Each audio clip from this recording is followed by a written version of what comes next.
कुछ अरसा पहले तक फेडरल बे एरिया खूबसूरत इलाके के नाम से जाना पहचाना जाता था, मगर फिर बदकिस्मती से ना जाने किसकी नज़र लग गई कि पूरा फेडरल बे एरिया खंडर में बदलता दिखाई दे रहा है।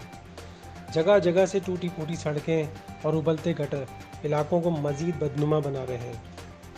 यह है फेडरल बे एरिया ब्लॉक 14 और 15, जहां तकरीबन साल के 12 महीने सड़कों पर पानी खड़ा दिखाई देगा, और अगर किसी दिन बरसात हो जाए तो सोने पे सुहागा वाली बात है। सड़कों का ये आलम है कि ब्लॉक 15 झील पार्क से लेकर सीधी सड़क कॉम्प्रिहेंसिव स्कूल तक जा रही है, जिसे खोद कर ना जाने कौन सी लाइन डाली गई आज तक बराबर ना हो सकी।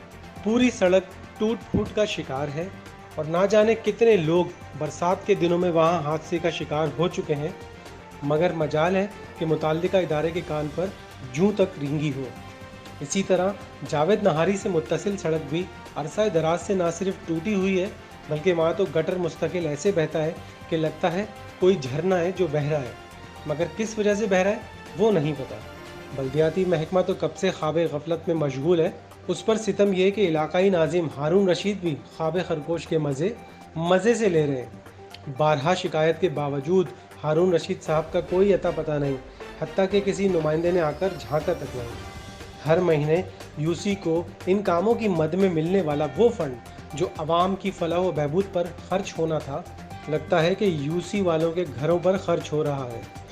हमारी बल्दियाती इदारों से गुजारिश है कि सारा फंड रख लो, मगर इसमें से इतना तो निकाल दो कि इलाकाई सतह पर कम से कम गटर और सड़कों की मुरम्मत हो जाए। हमारी हुकूमत सिंध से भी गुजारिश है कि तहकीकात की जाए कि यूसीस को मिलने वाला फ़ंड आखिर जा कहाँ रहा है। कैमरामैन रशीद चाचड़ के साथ सागर जुनैद, 99 न्यूज़, कराची।